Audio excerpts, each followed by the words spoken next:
All right. It's time for some thoughts, some feelings, some takes, some hot takes. The hottest of takes. All right. First of all, if this is the first time you've listened to The Diary or listened to me in general, you may not know this, but I consider Mad Max Fury Road to be one of the greatest films ever made, period. And it's easily my favorite movie in the last 20 years. So, with that knowledge, you're coming in here and you may not know it yet, but you're expecting to see some love for Furiosa, or at least a take on Furiosa. What did Scott think? How does he feel? Where's he at? What's his brain doing? You know? So I'm going to get into it. Let's start the motor.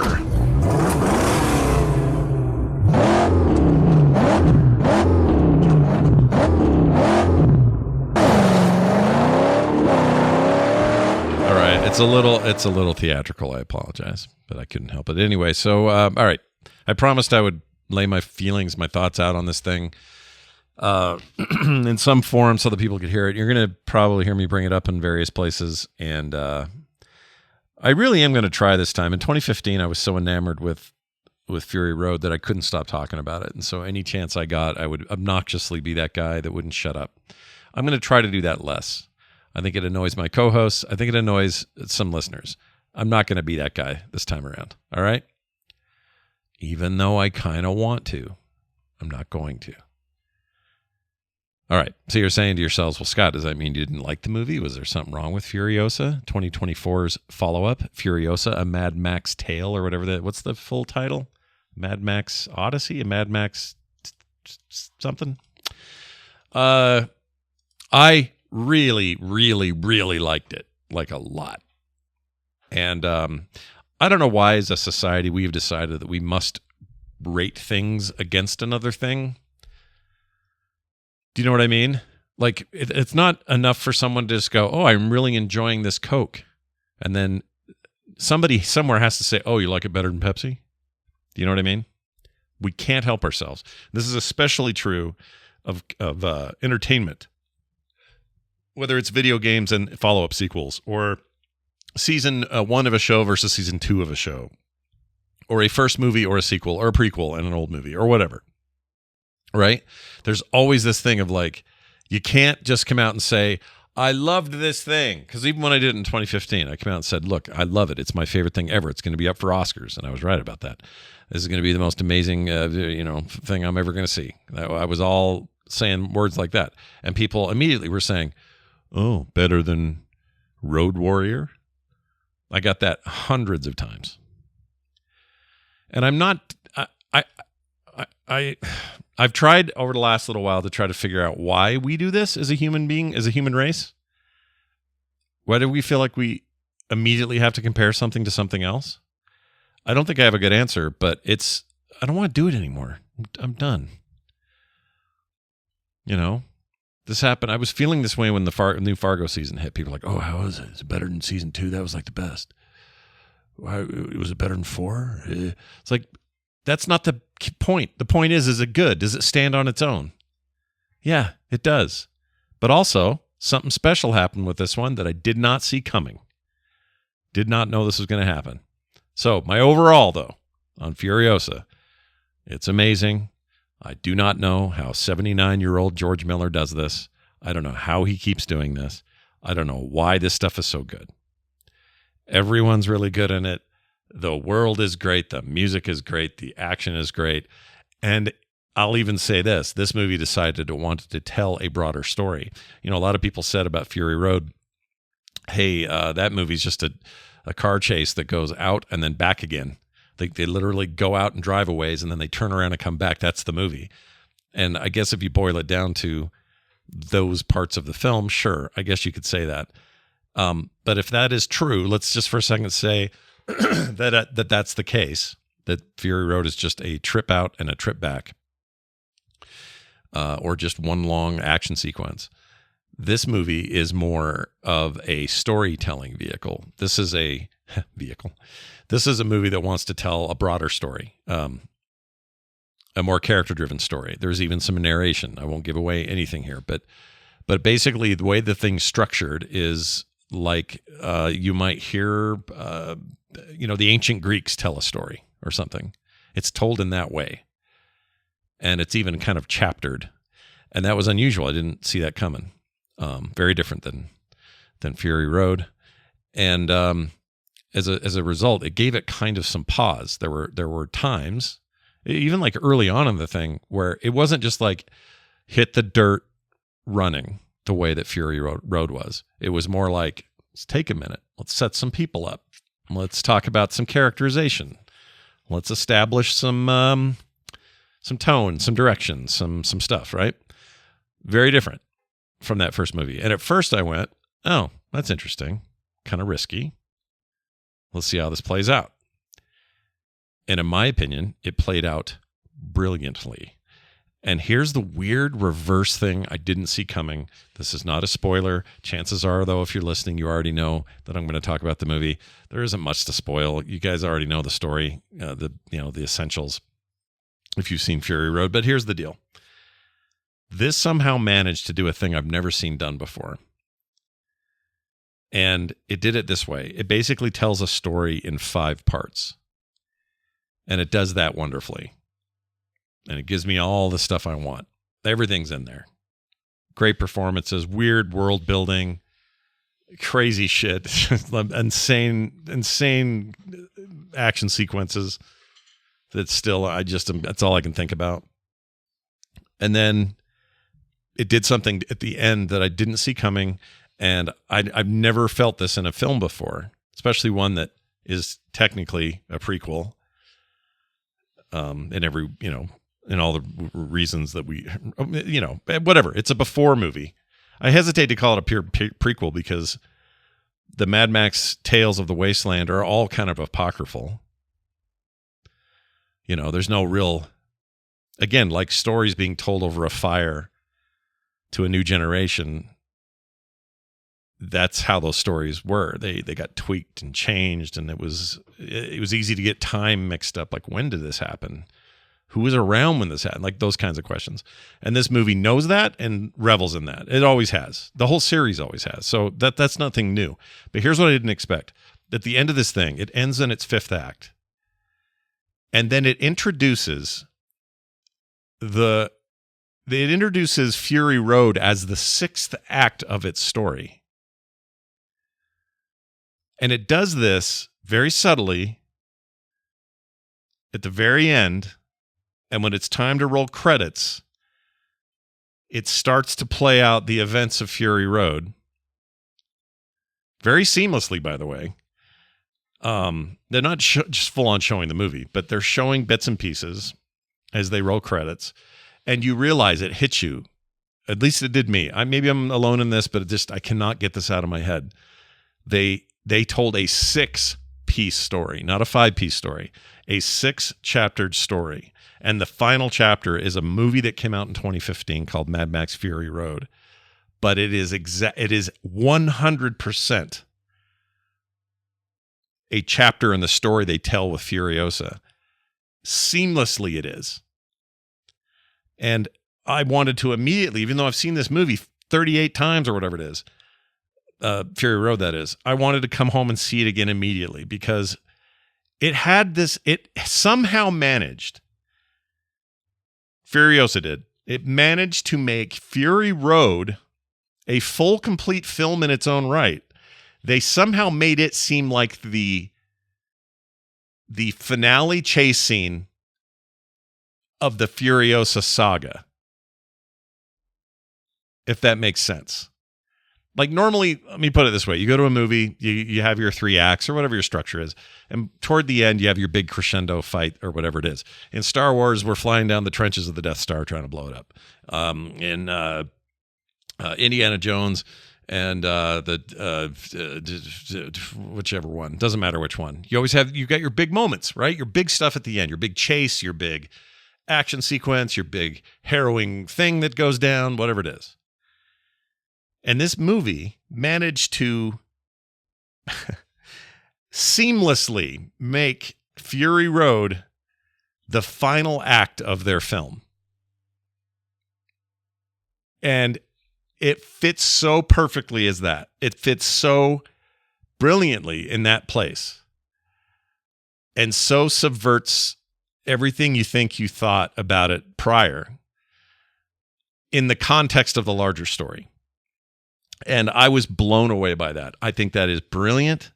I think it was handled with like an insane depth of talent. And I honestly, I can't believe he pulled it off the way he pulled it off. And I cannot emphasize that part enough. This movie changed. It didn't change how I feel about Fury Road. It changed Fury Road's place in the pantheon of it all. You will have a new perspective watching Fury Road. You just will have it. You will have it. I don't mean just because, we learned these things about these characters in Furiosa. That's a prequel. You learn all this stuff we didn't know. That's true. We do. But there is something very specific about how they handle the ending of this movie that is absolutely unusual and weird. I've never seen it done before. I can think of lots of movies that are perfect paired up. Like, do you really want Infinity War without Endgame? No, they complement each other. They're one big movie. They're perfect, right? Perfect little start and finish. And each without the other is incomplete somehow. That makes sense to me. And a lot of movies are like that. Trilogies are like that. You can think of a lot of things like this where, the reason there are things are in three, the law of threes is there's some logic to that, how people like to work things out in their heads. In this particular case, I've never seen this done before, where the movies are both perfectly complementary to each other, but in a reverse kind of way. Unlike Infinity War to Endgame was one continuous chronological 3-hour thing, 6 hours of content.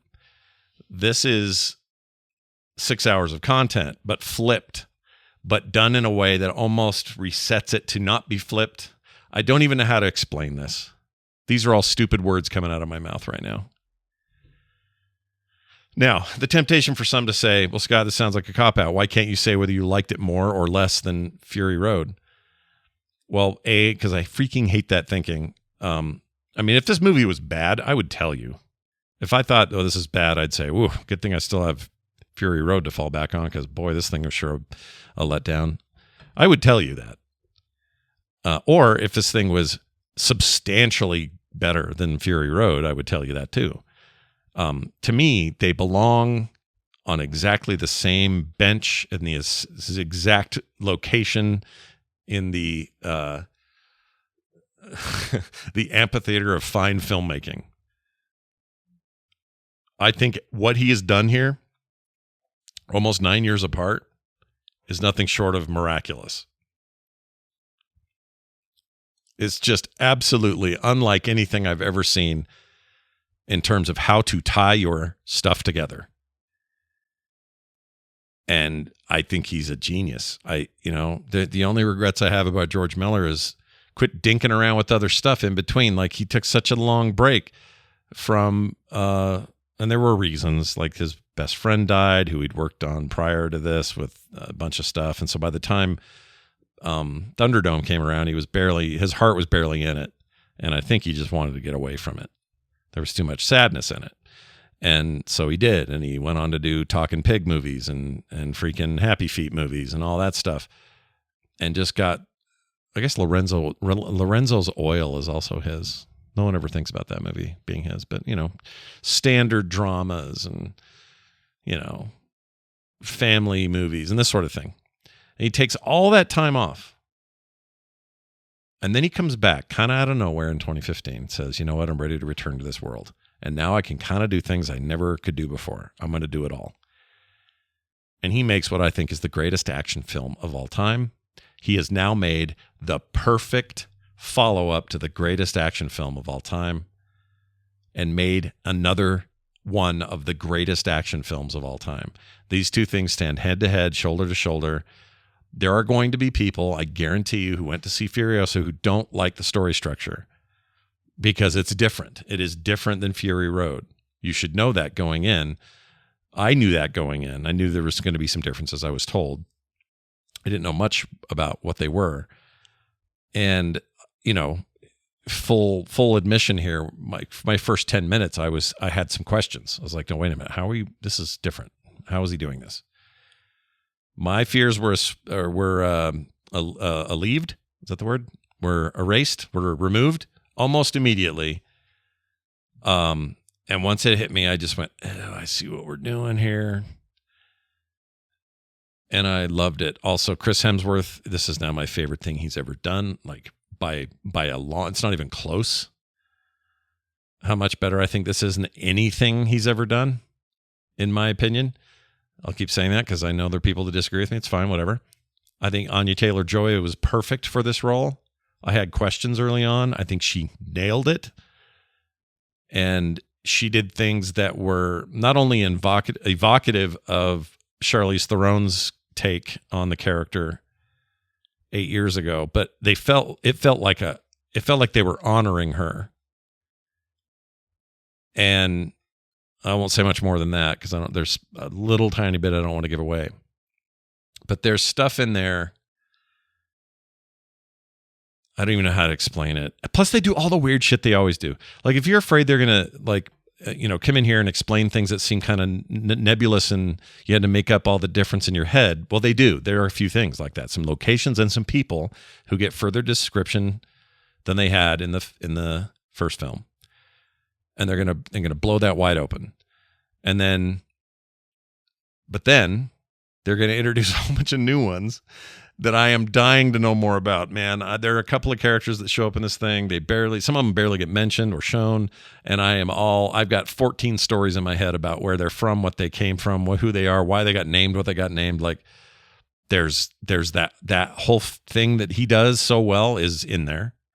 And I read a quote from him, and I'm going to mangle it, but he said something to the effect of, just because the fall of civilization has left everybody in such a horrible, impoverished state does not mean that people won't still make fantastic things or do fantastic things. And I think this is the key. I think this is why his movies resonate with me, because it isn't just, the world's dead. It's the world's dead. So now we lose our minds and we create false gods and the ride with me on the roads of Valhalla and what a beautiful day or what a lovely day. These sayings, these comments, these things they say, you'll ride shiny on you'll ride eternal on the Fury Road with me in Valhalla. Like, these kind of things are so goofball, but they're so like old human ideas, right? And the most flamboyant of us become leaders and do terrible things, but people follow them anyway because, well, he's the wackadoo one. He must know something, so we better follow that guy. Those kinds of concepts are just blown out huge in these movies, and I love that stuff so much. I absolutely adore it.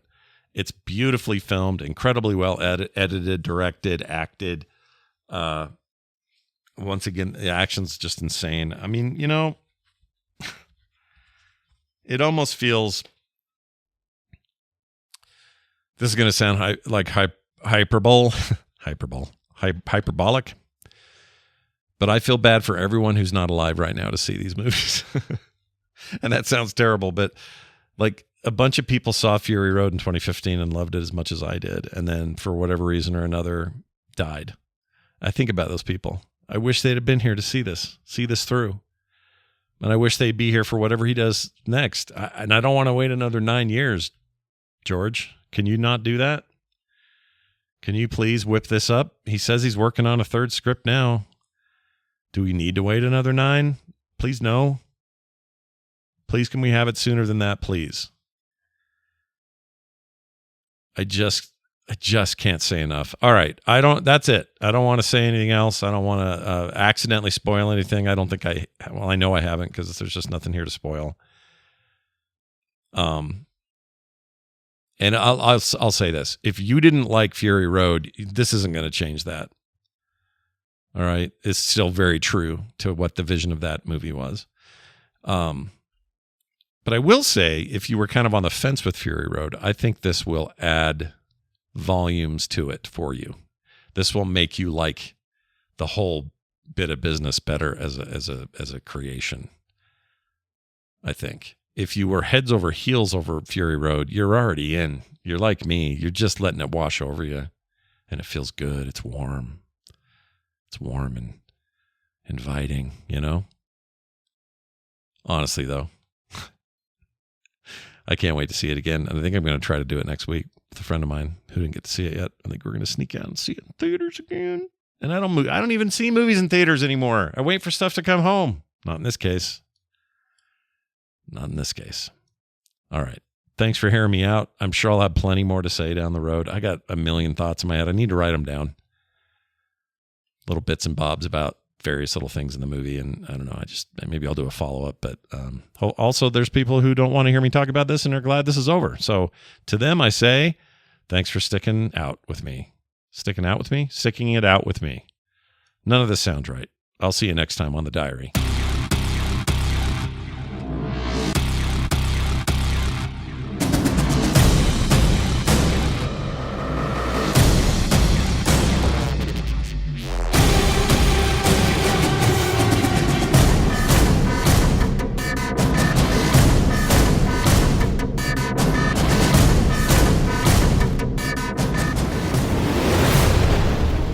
This show is part of the Frog Pants Network. Yes. Get more at frogpants.com.